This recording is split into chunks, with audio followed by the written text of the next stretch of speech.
What's up, y'all? What's up? What's up? What's up? Thank y'all for joining us again. Usually we're here on Sunday, but Monday worked out better, so we're here on Monday. So I'm super excited about today. The folks we have on, like their relationship is absolutely beautiful. I love Miguel and his mom from like the day I met both of them separately. But I also like find their story to be super compelling and wanted to, offer the opportunity for their story to be shared out because I feel like, specifically Miss Kelly has such a common experience in the fact that she and her son are in this space of having like such a beautiful relationship as mother and child. It's just super dope to me. So I hope that you all engage, ask questions, but at the very least, it's going to be really dope to have them on.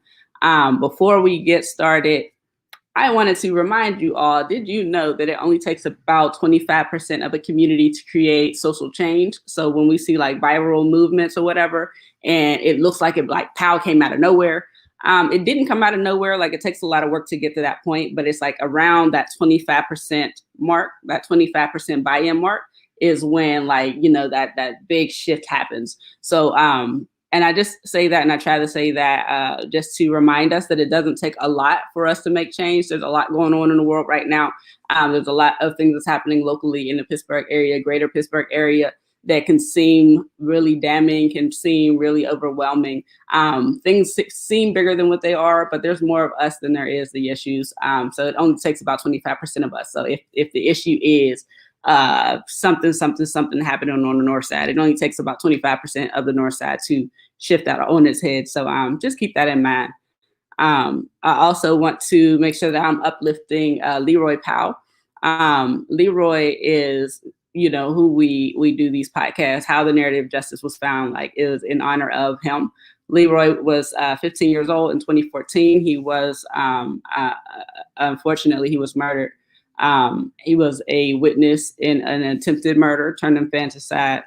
And what was so damning and striking about Leroy's story is that he, his witness statement, this 15-year-old kid's witness statement was played on the 11 o'clock news. It was recorded in our local news broadcast systems, thought that it was okay to play this child giving a witness statement to an ongoing murder case on the 11 o'clock news. So immediately, it was absolutely the media's fault that child lost his life. And so I always want to uplift him and also call them out regularly. Y'all killed that baby. Which is why it's important that we hold our own media, because if we keep relying on people who don't mean us any good to tell our stories, like we'll continue to be oppressed and marginalized. So, and the last thing I'll say before I bring up our guests, so we are starting at 5. Today, there are 2 really, really great shows that are also happening at 6:30. Michelle McMurray will be on another show talking about mental health. Michelle McMurray is like one of my favorite people in the whole wide world. So you definitely want to tune into her. And then at 7 this evening, Terry Minor Spencer will be hosting today's news, local news. So you definitely want to get into that. Shout out to Denise Graham-Sheely. She is producing a podcast network, which I've always thought we needed. And I think it's beautiful that she's created that. So with all that said, I am going to bring up Miguel and Miss Kelly. Hello, how are y'all doing today? Hi. How y'all day going today? It's good. I'm excited because I heard what you said. And I'm excited. And this is going to go a long way. Me as well. I couldn't agree more. And thank you for having us. Thank you for everything that you do. I've known you for a while now, and you're an amazing person. And you're just bringing so much good energy and so much life into our community. And I just really want to thank you for that. So. Yeah, definitely. Oh, I appreciate both y'all. Definitely. So I'm so excited. I'm so excited. Usually like oftentimes we talk about the heavy stuff. So I'm so excited to talk about like the uplifting stuff, the beautiful things with you all. So super excited for that. So why don't y'all get started by telling us like, where are y'all from? Well, we're originally from the north side and then the Hill District. Yeah. I'm north side. Yeah. Manchester, Northview Heights. Oh, We lived in West Haven, Connecticut for a few like years. 14 years. Yeah. Okay. I'm from the north side is the bad. They know. I grew up in Brighton Heights. Well, I grew up all over, but mostly Brighton Heights. We moved to Northview. When we moved to Pittsburgh when I was about 2-ish, we moved to Northview, and then we moved to like the Ward Street, and then like Brighton Heights. Can't afford it right now though. Yes. Not them prices on them Ward Streets, but they're beautiful. Gorgeous brownstones, but gentrification. Gentrification, yeah. So why don't you tell me matter of fact, Miss Kelly, can you tell me like what was it like raising Miguel? Well, it was devastating at first because I had just lost my oldest son, and then he was acting out and being angry all the time. And I'm like, what? I'm taking him to Western Psych. You remember that? Mm-hmm. So I took him to Western Psych. And by the time we got done with the interview, the psychiatrist said, you need to be in the hospital. He can go home. So I heard the next note after let's go. But it was devastating for me here. And regardless, he was raised in church. And we went to church and even, I used drugs earlier on, but he was always maybe kind of fearful to like really talk to me. And like now we talk about everything, everything. And I can remember him talking about God, and I'm like, Michael, because that was one of your issues, being so angry, because he didn't want to, he think God don't like him, and that's so not true. He judges us on our heart, not because he know we flesh, period. And long as he do be the best that he can be, I don't care what he do. But it was a struggle at first, and then I got another son. He was gay. I'm like, wow. But as a relationship, he was homeless. I put him out. He went through it. He really went through it, but we both went through it. But I'm so glad that my love for him, surpassed all that because it was just foolery to me. Just come out, do what you got to do.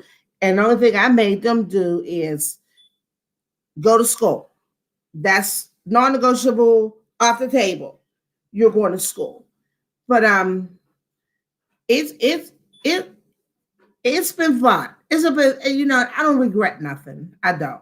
If I could have my oldest son here, I would. But I got Michael, his brother and sister, and I don't regret it because they're doing positive things in the community, like you said. You know what I mean? Helping people. So, and that's what it's about, basically, not judgment. Yeah, Miss Kelly. Oh wait. A quick aside. My mom says she knows you. My mom is Yvette Niecy Williams. Yvette Williams. Niecy Williams. Yeah. Yvette Williams. Tell us hello. She said hi, Mom. That's right, Miss Hannah. Stop, North Side. Woo! Stop it. Stop it. Yeah. North Side. Yeah. So it sounds like there was like a shift at some point in time, and Michael got really like angry and such. What was he like? What were you like prior to that? When I was little. You want to tell everything? No, Michael is almost the same way he is now. He would do anything. He comes to the door, like people be laughing at me, and he's in the middle of my door, butt naked, no diaper, nothing on. I'm like, what's so funny? You know what I mean? And he's at the door. So he's always been outgoing and but I never whooped him because he was so small. And I'm a big girl. I was weighing like 3, and I thought I was going to kill him if I hit him. So he really never got no beatings, because I didn't want to hurt him. But he was a pretty good kid, though, smart. Didn't ever fight. His sister and brother got into a fight one time. Wow. I can't.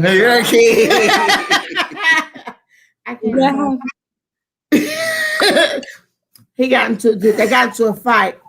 Michael ran home and talked, and at that time I worked 12 at night, 7 in the morning. So when they go to school, I'm in bed. And I get up.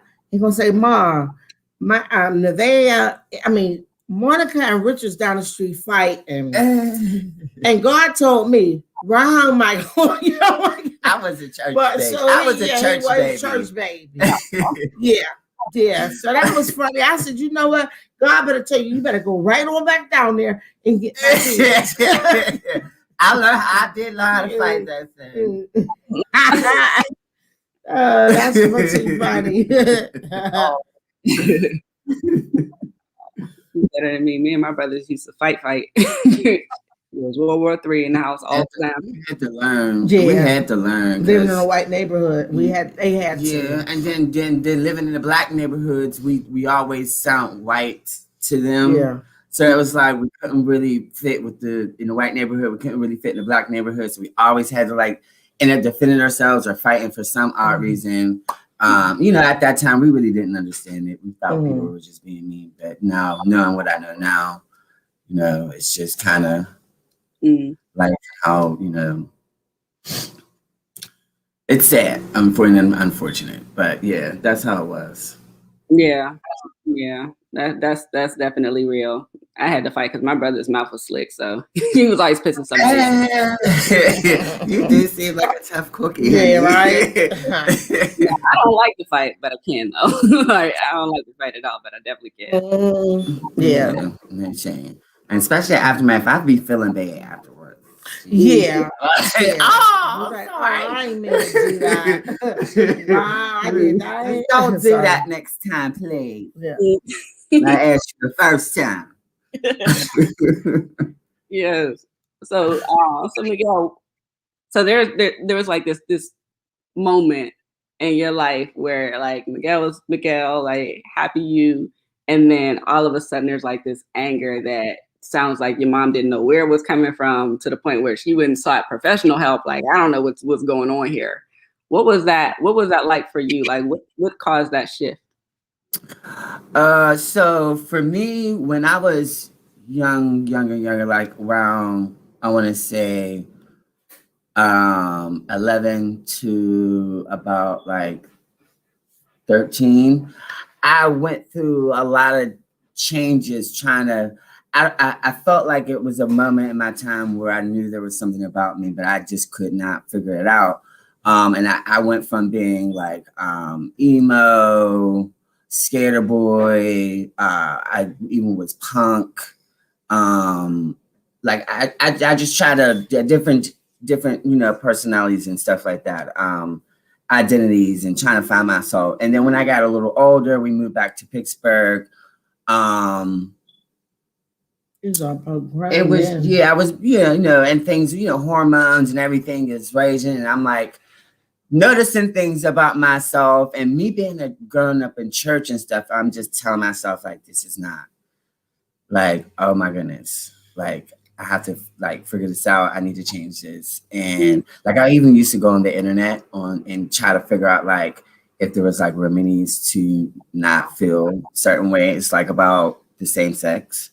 I looked at what was like, why do I feel attracted, and found out that it was, I always knew I always knew like the gay term, but I never really understand it because I didn't pay attention to it at that time. But when it became relevant to me, I started doing my research, and it started to get real for me. So I became very scared because I knew I would have to deal with society. Plus, I was on the football team when I was very like tomboyish and stuff. Yeah. You know what I mean? Like, I was always slightly feminine, but I like things. So being on a football team and then having to go home, and then like when I go to church, I just had all this, and I was just so angry because I felt like, if this is so bad, like, why would you do this to me? And then you're not giving me a solution to fix it. So I was hurt because I knew once I figured it out, and it was to the point where I couldn't, no longer like deny it. I even I met with a counselor. Actually, I was in a peer helpers program at school. A lady named Sue Steele. She worked for Planned Parenthood at that time, but now she works for AIDS-Free Pittsburgh. I actually still work with her till this day. She's a really awesome lady, white woman. She helped me figure things out and sent me to the GLCC, the Gay Lesbian Center that they had at the time.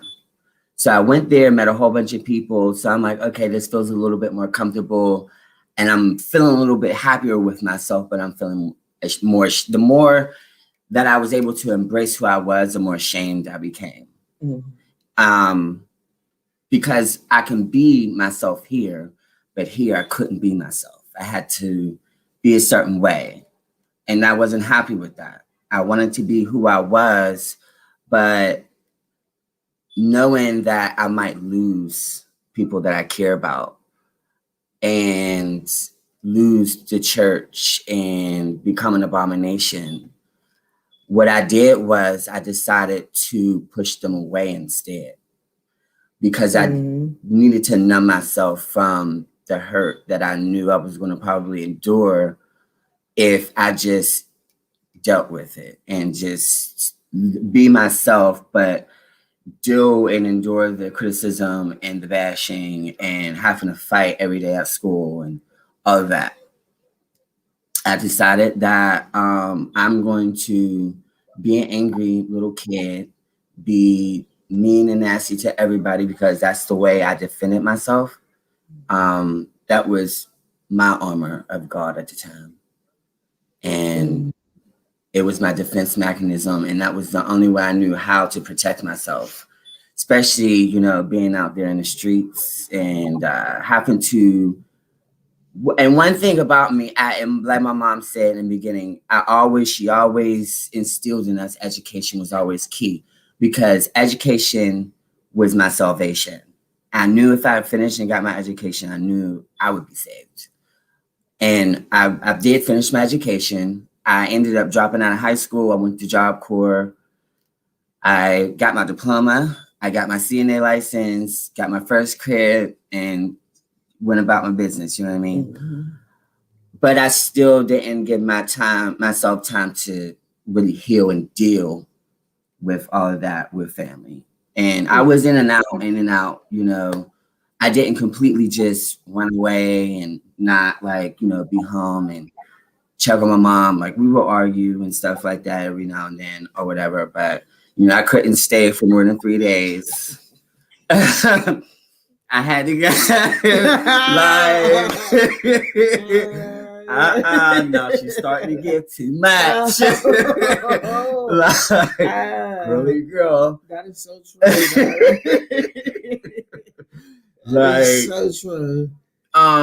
But I want to say,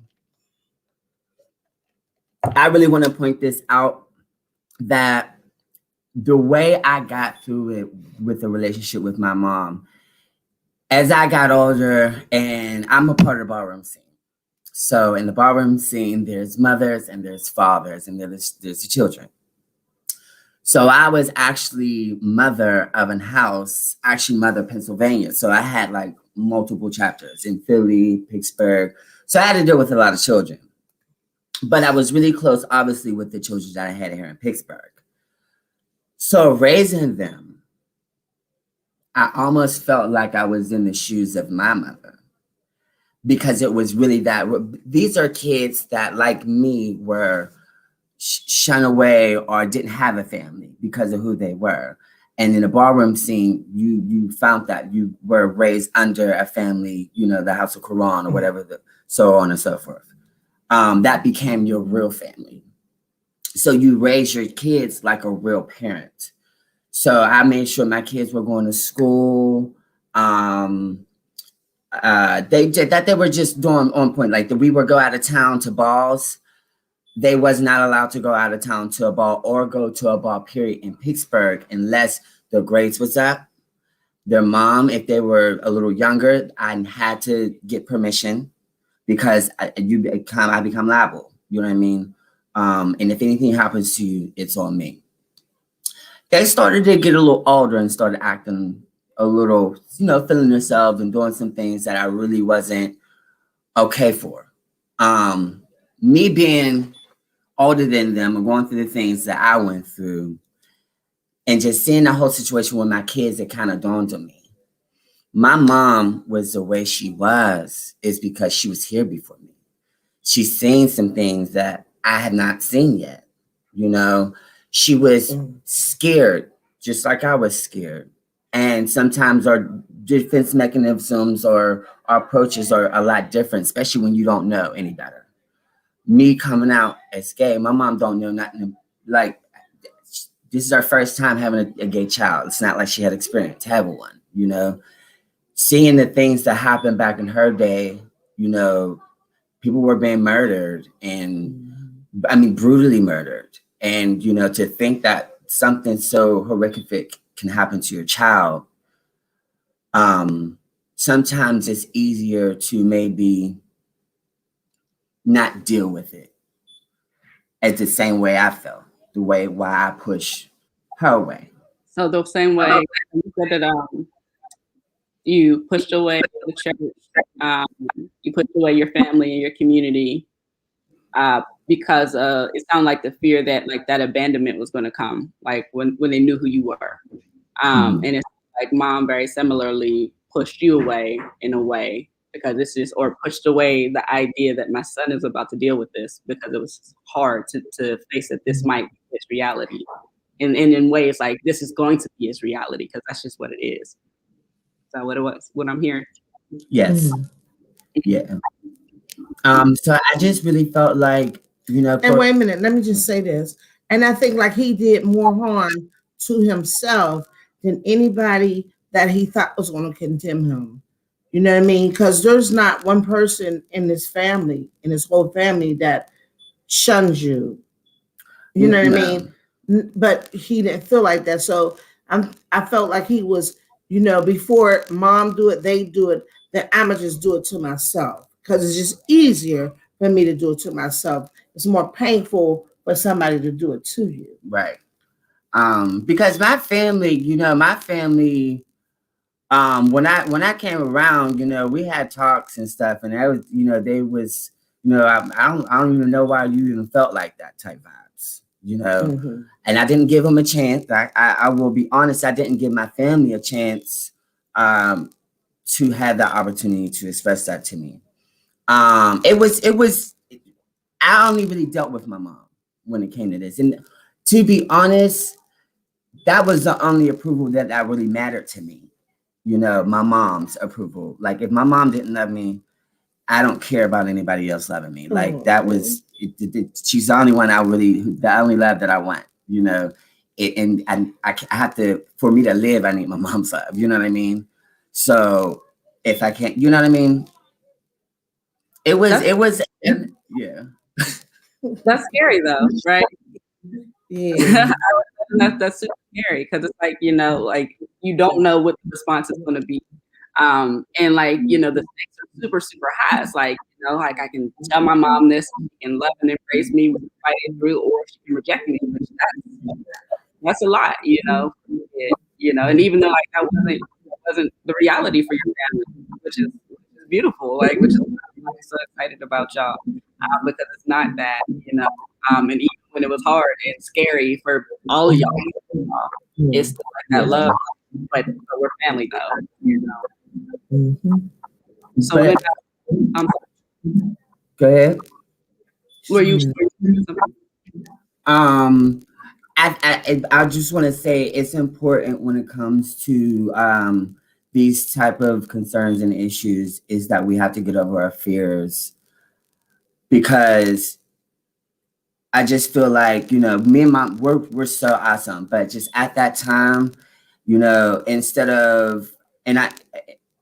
of me giving my mom the chance to learn me and to understand who I am and the culture that I'm in and the type of person that I am, it could have been a difference. If my mom would have took more time to be willing to learn and to be there through even the tough times, and because there's going to be good times, there's going to be bad times. But I want you to be there with me in both times, and not everything's going to be perfect. Life doesn't work that way. It doesn't operate like that. No. So let's just take the hard road together and see how it pans out. And at the end of the day, the only thing that matters is that we got each other and we love each other, and through thick and thin. Absolutely.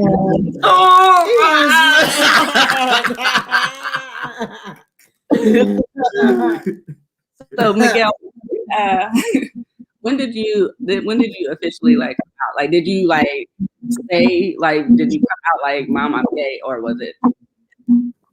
No, so it's a funny story. Would you want to tell it? Okay, he had ran away, so I'm looking for him, and somebody said he's down the home with somebody's house. Oh no, you're not got your Wilkinsburg. No, all right, that's okay. The second. I'll tell the story. So I want to say I was 14, and I kind of had got introduced to, still had introduced me to the gay community or whatever, and they had gay pride. But my friend was like, Terrence, was like, yeah, girl, yeah, my best friend, I love my best friend. Yeah, girl, we going to, the park or whatever. It's going to be cute. I'm like, oh, okay. So, I put me some little clothes on, little tight little clothes. But I had them in my bag, right? So I went out in my normal clothes, right? And then switched up. So I go to the park.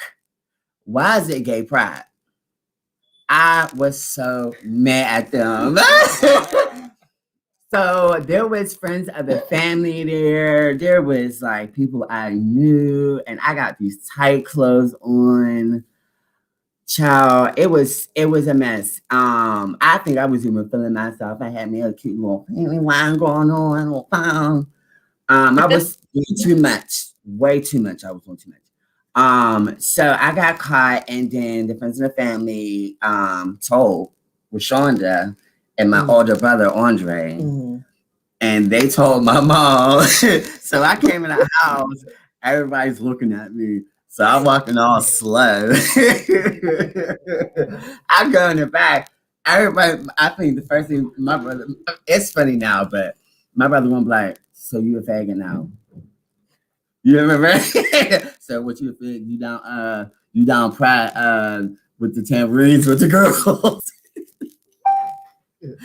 I was so embarrassed.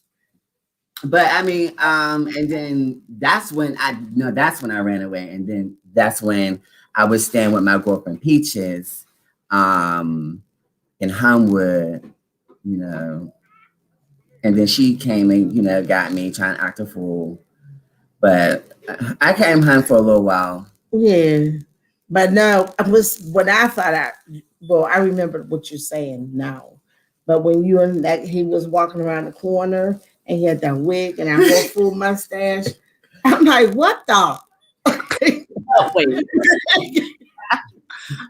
I had, and then that's when I really knew. I'm like, dude, really?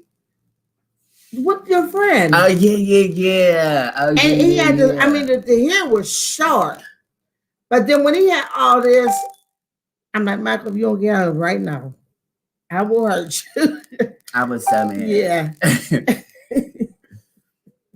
But I still talk to Peaches too. Yeah. But I mean, it it has shocked me because now I'm seeing it for what it really was, you know.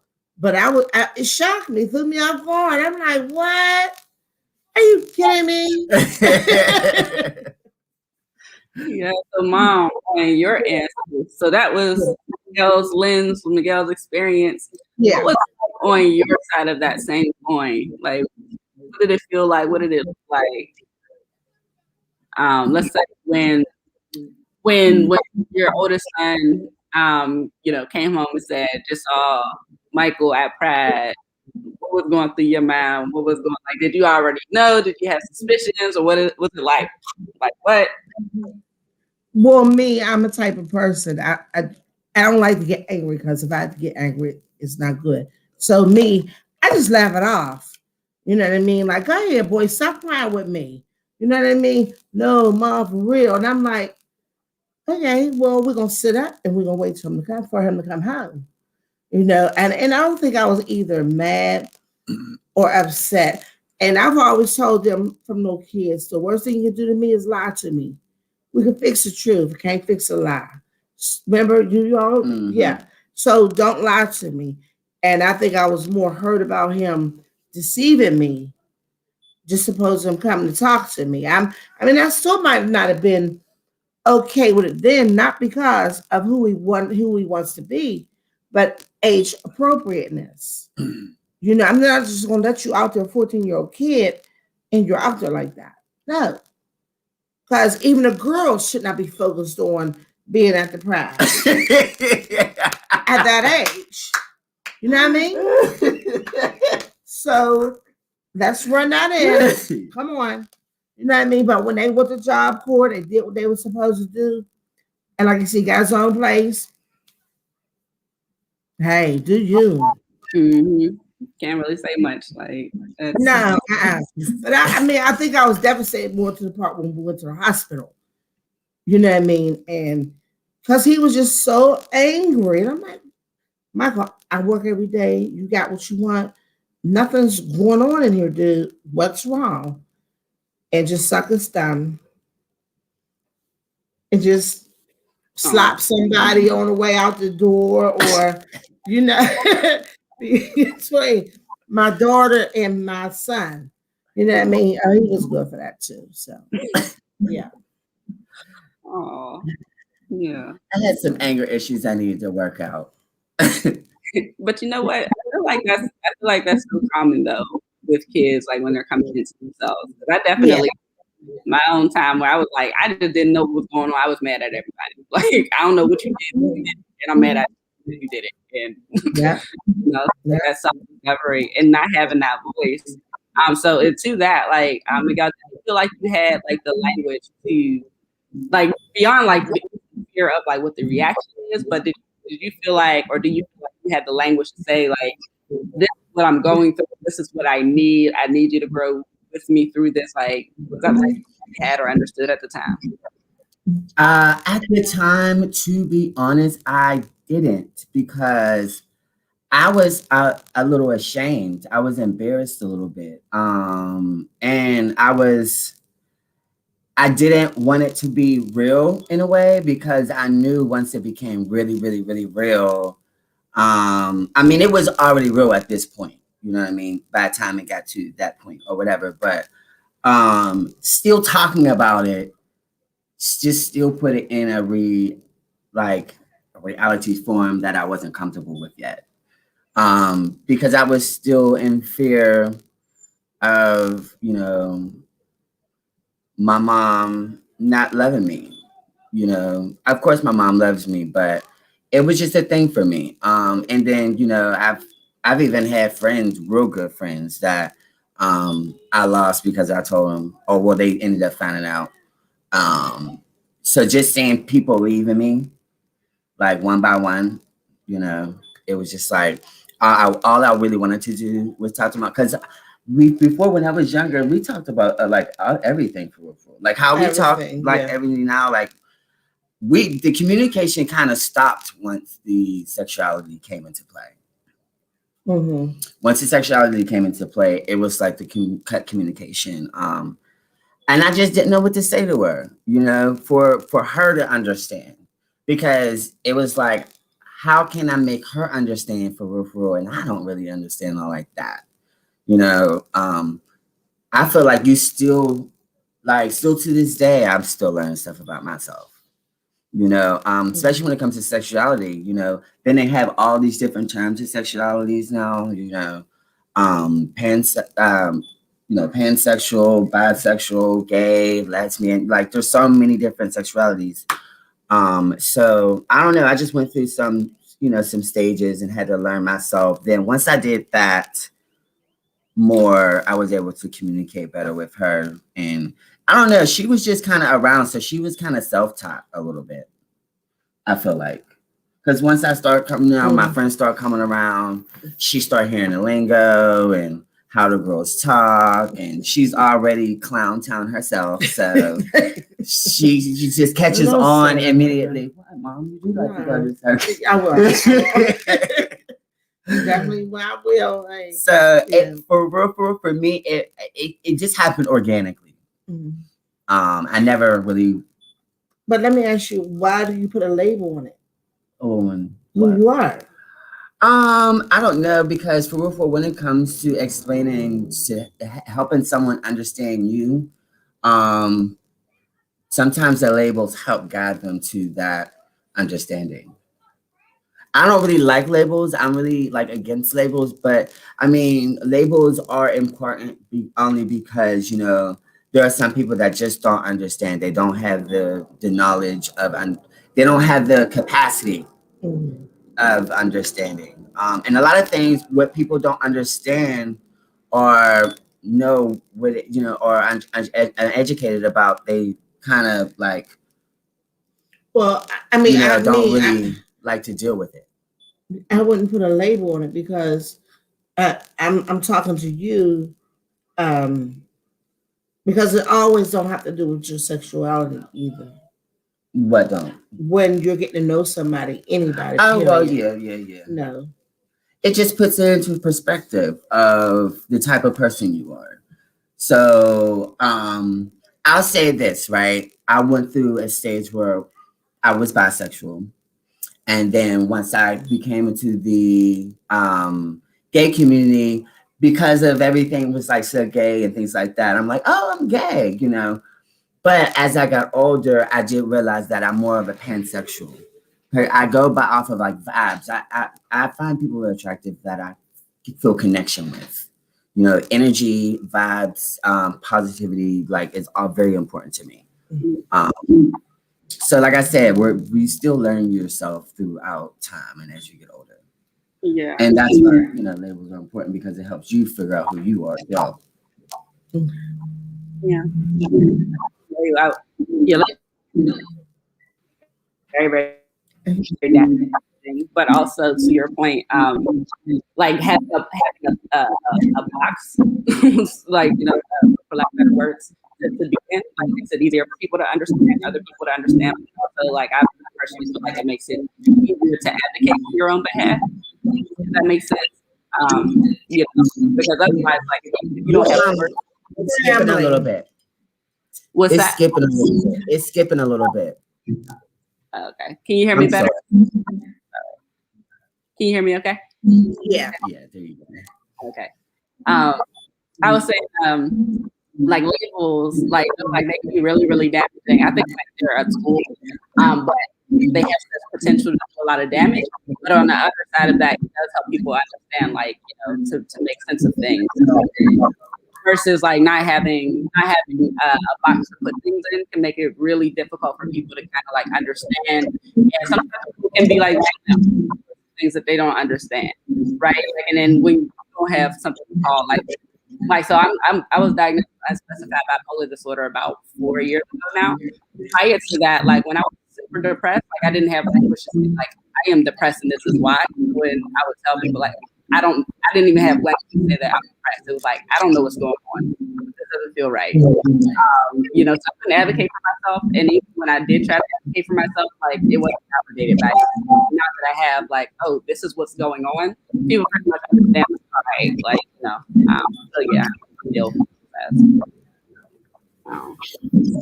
Am I coming through okay? Lord, but you're swallowing up some. I can't, but I understood some much of what you said. Okay. Technology. So, Miguel, can I ask, like, as you were figuring out who you were, like where you fit with yourself and with your family and such, and then like going into community, right, seeking out community, was any part of that like scary in that process? I'll answer this one, then I'll go back to the first question you asked me. Going into the community, it was scary for me because I was the youngest in that generation at that time. So I had a lot of girls like, I don't know, like they were just older than me, you know what I mean? So it was like, I knew I was younger. I mean, I had Terrence, and he's calling me right now, that's crazy. And a few other friends. So like, I was always a protected baby. So I just basically just stayed in my little circle. Like, me, Alaya, Terrence, Mikela, Erica, a couple other girls. I just stayed in that box because I knew I was the youngest, and I knew that it was a risk me being out there in the first place. So I just stayed in my lane for the most part. For the most part.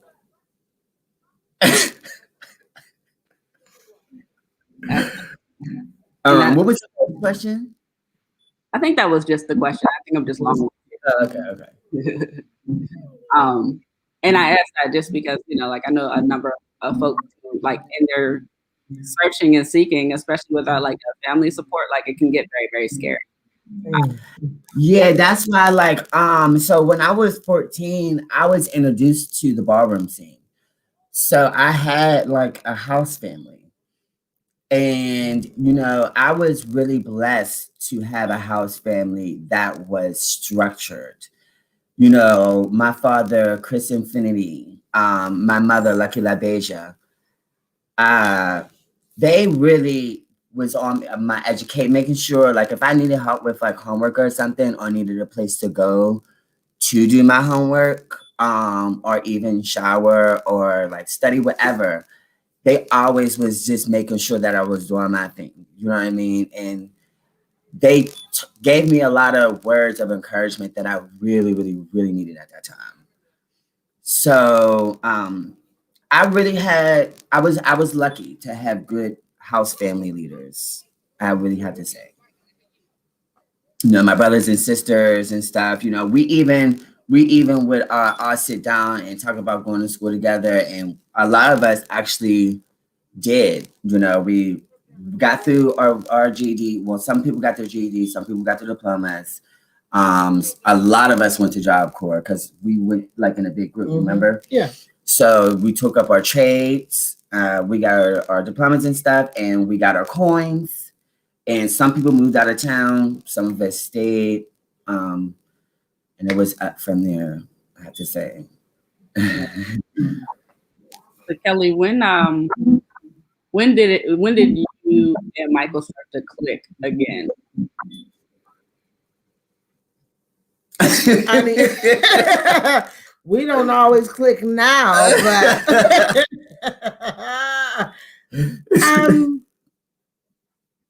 I don't know. I mean, see, I want to say about 10 years ago. Yeah. I want to tell her how we ended up starting to click. How? She put me in jail.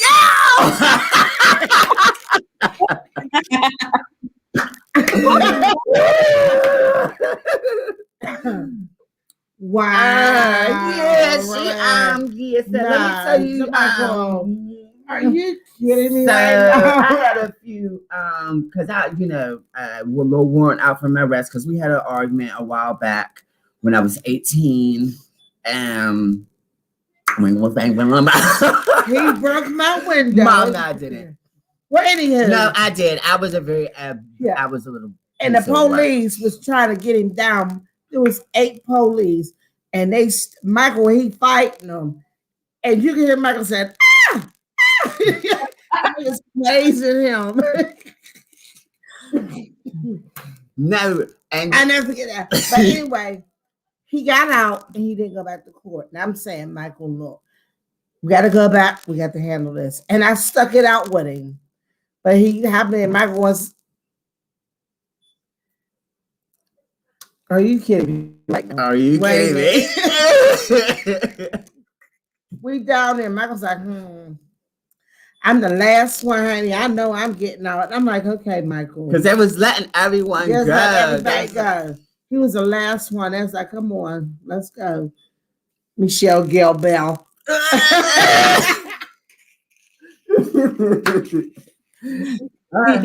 You're being detained. I said. Yeah. But it was something that he needed to do. You can't, run from this stuff, especially if you want to do well in life. I don't want him to look up behind his back because with the police, they'll shoot you down. You know what I mean? And, this generation is just finding out. I'm 60, so I've been seeing this for a long time. They just shoot you down. And I wouldn't want that. I'd rather you go do your time, come on home, and let's, get it. Mm-hmm. Which I did. That was what? I want to say like maybe 12 years ago, 13. It was a long time. I don't know, like maybe, it was a while ago. It was a long time. But I ain't never been to jail since. Yes. I came home. My mom helped me find housing, and I got a job, and I ended up actually creating my own nonprofit project. Well, co-founder of Project Silk. I did a lot. I did a lot coming out, and I used my experience and everything that I went through because when I was in jail for like 3 months. That's a long time. And when I take gagging in there, and it just, I don't wish that on anybody. Yeah. I don't wish that on so I came out and I said, this can't happen to any of my girls. Down to the homelessness, down to being in jail, down to getting a tase in the booty. Just all of that trauma.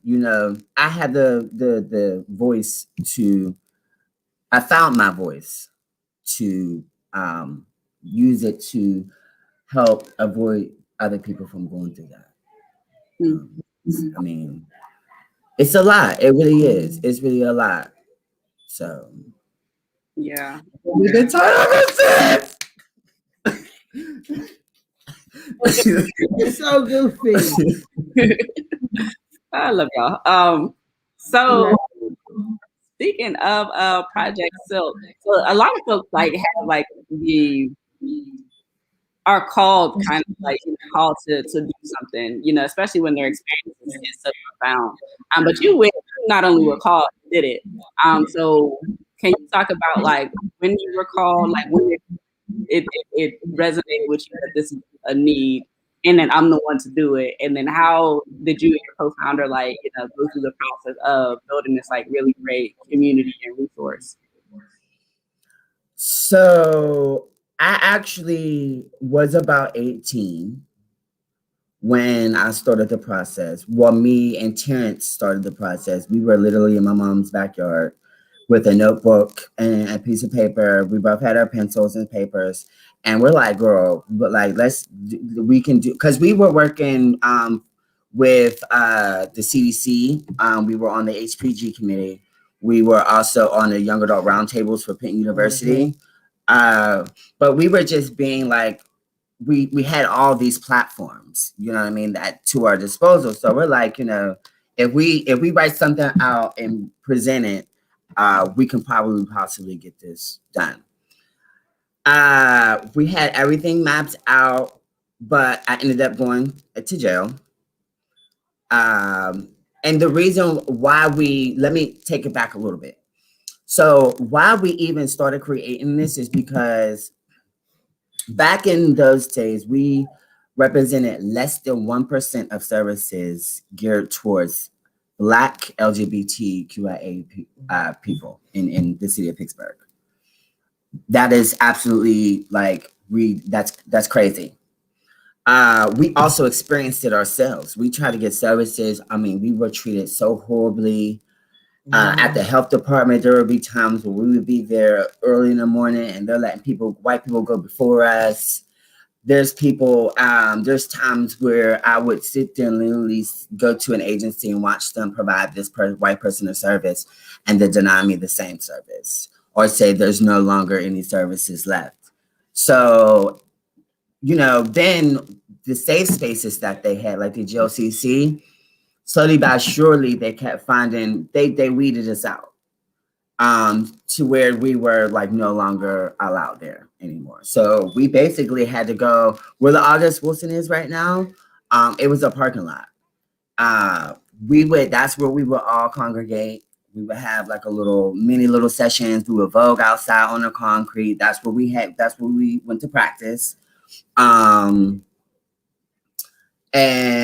we dealt with homelessness and stuff like that. So that's why we said we needed our own safe space. So that's why me and Terrence wanted to create it. So moving forward, when I went to jail, it was like, all right, now enough is enough. You have something good over here that you can do. Don't waste it on, because I was kind of a mess. Like there was even a point in time, and I'll be honest with you, when I was, a little younger, to make means necessary, I was selling drugs, if I had a girlfriend that, was a little thirsty, I hope us make a coincidence. And I'm just being serious. And it wasn't all good things. I've done some things that I regret, that were bad. But it's everything that made me who I am today. So I want to speak that truth. So I just said that I have to make a change in myself for me to make a change in the people. So, and stick with it, and it was a long process, and we had to kiss a lot of derrieres. I'm not gonna hold you, but it happened, and it, we were the first Black male of color to bring $10,000 into the city of Pittsburgh for a LGBT safe space for people of color, specifically. So, that was just an honor, and it just made me feel great about myself. That way I can make it made me know that if I can make myself do this and feel like this, I know I can do it for other people. Yeah. I want to share this food. Come sit, pull up a chair. Come eat, Yes. So, what you tell us what does Project Silk do? What is Project Silk now? What is the service? All that fun stuff. Okay, so Project Silk, which we were at first a demonstration project, Baldwin based, under Pitt University. We're now under CHS Community Human Services. What we do is we provide a safe space for obviously people of color and allies. We provide HIV services, testing services, STI services, hepatitis C, and syphilis, housing resources, clothing, food resources, education, job resources. To be honest, and I am going to brag, there's nothing that we cannot do, honey. But we have a lot of partnerships with a lot of people in the city of Pittsburgh. So anything we can do, the boat don't stop there. We have a referral over here to people that we know is going to get the job done. And we pick our partners very wisely. We're very specific on who we work with in the community, just to bridge that gap and to make the structure strong and effective. Yes. And I was supposed to get together at some point too. We have like virtual programming too. Like we do bingo balls. Like I don't know if y'all know what a ball is, where the girls vogue and do runway and stuff. We do bingo balls once a month. I'll be posting the flyer at today because we did get done with that. We also do. Well, we've been getting into the schools lately. And talking to some of the kids. So we've been kind of geared more towards that virtually. But we're about to get some more programming up, sex positivity program, where we just talk about, anything like we don't, what we do, we like a non-judgmental space. We want people to be able to express themselves, ask the questions that they normally would not feel comfortable asking, and getting the right answer. And it's really not about really just giving the right answer. It's about, sharing, and being, there for sharing different experiences, and whichever one makes sense to you, there you go. But we got some stuff coming. I'll definitely keep you updated. Yes, please. And please ask me the flyer so I can send it out to our folks as well. Okay. Yay. All right. So, Miss Kelly, I'm going to ask, and this kind of for other families that are dealing with the same process, I'm not really sure where to go or how they should approach it. Can you tell us what was the scariest part about this process with you all? And what would you advise others, fathers, parents who are navigating similar circumstances? Like how can they best approach, just being supportive of their kids and also like supportive of themselves in the process? And the scariest part is when the psychiatrist said, "You stay," and he goes. That was the scariest part. But I would just say, you know what? We got to have unconditional love for our kids, because like I know the streets don't hear nothing about them, and even sometimes your friends don't hear nothing about you. But one thing for sure, I mean, I unconditional love. Do the best you can do, and I even coach them. Like, yep, come on, you can do it. You can do it, and you can make it. I'm excited to see where this other. I don't know if you're talking about the other project you're doing, but I'm excited to see what this other project is doing. And this is one thing that I loved about Michael and his friends.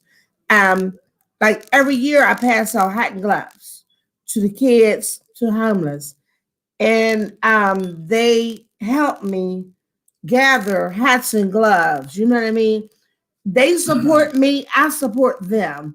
And it's not that we owe each other anything, because look, when we exchange anything, it's a lot of laughter, a lot of love. And then I cook all the time. When they come, they know they can get a nice meal. Mm-hmm. Yeah. And it'd be something nice, So she's like Mother LGBT, like at this point. Like, yeah. Everybody knows her. She's Mom Kel. Yeah. And that's what they call me. But I just think that I'm just, I think I wasn't scared. I was just confused as Michael was. And I, and I can say honestly that my heart was broken when I found out he was gay.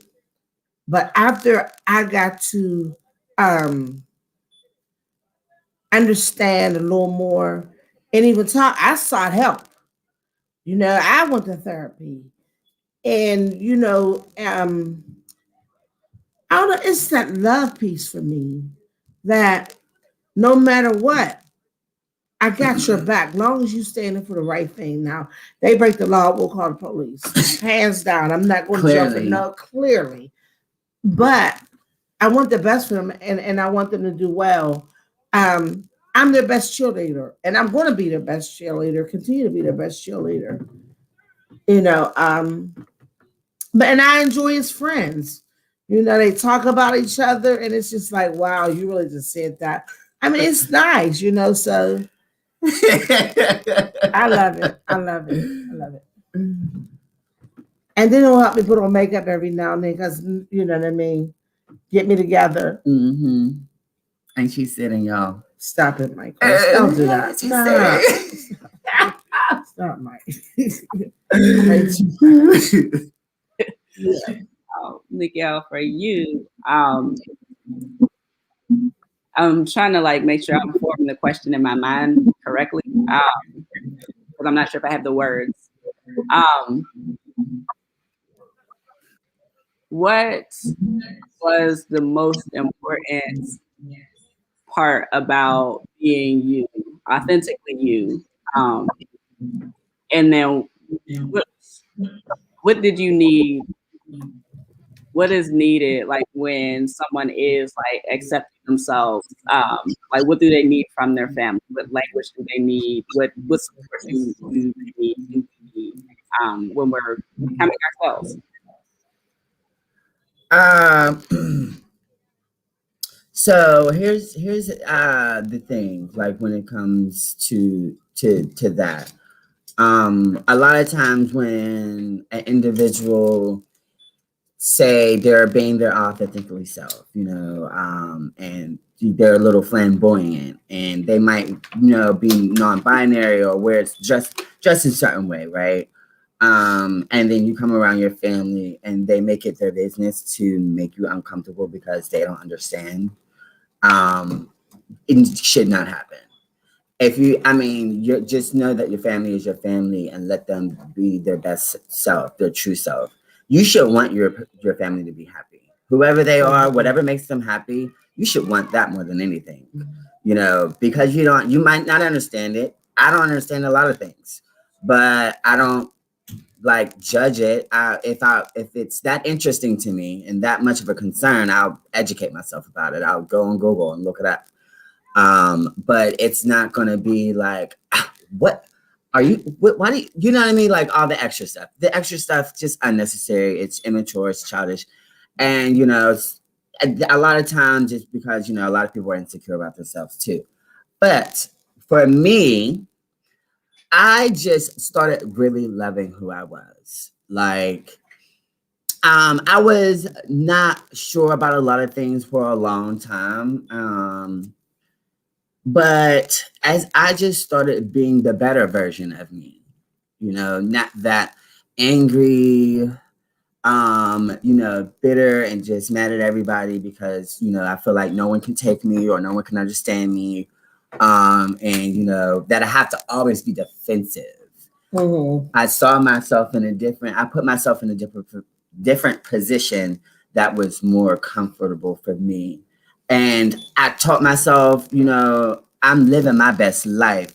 If you don't like it and it makes you uncomfortable, please move from around me. Move from around me because I'm not obligated to deal with you. And you are not obligated to deal with me. So if it's an issue, it is a simple solution. We can just all move around. Because somebody's going to love me. I'm going to love me first. If I want to stay around here, if I want to, even wear a wig ponytail, whatever I decide to do, I'm going to wear my stuff gracefully, and I'm going to do it, that makes me feel righteous, and we just gotta stop worrying about what other people think about us. Because people are going to think what they think, and they're obligated. They're allowed to actually have that opinion that they have. You can't take. That's what we really at that point. In fact, for me, you can't accept people to feel how you want them to feel. People are human. It sucks. It's a shame. But hey, this is reality, and we have to live in reality. Understand that this is real. People, just love yourself and stay close and keep people close that love you and don't bring harm to you, that uplift you, and actually, have something that helps you, that takes you up. I want to come up with somebody. Well, me and my friends, we both out here getting it. Hey, sis, so you want to do that? Oh yeah. Well, you know what? You might want to, look this up. It's a really good book. You might actually learn something from that. Well, sis, you doing that little new program? Get in touch with what's the name? They do sickening photographies. Uplifting your people, your surrounding, keeping that good. So that's what helped me, having positive people around me, accepting and loving myself, and not caring what people thought about me, because that part of people judging you is almost a sickness with people, because we worried about what people think about it. Like it is a big deal. Like some people, people do bulimia, like all types of stuff to their bodies because of what society is telling you how you're supposed to look, how you're supposed to dress. Don't let society tell you how you're supposed to carry yourself or what you're supposed to do. Don't let society tell you where your road leads.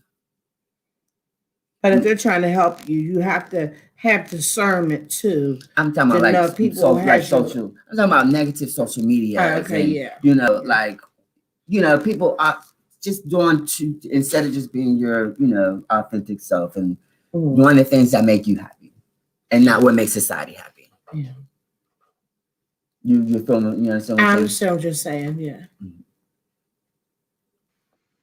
Awesome. Down, y'all.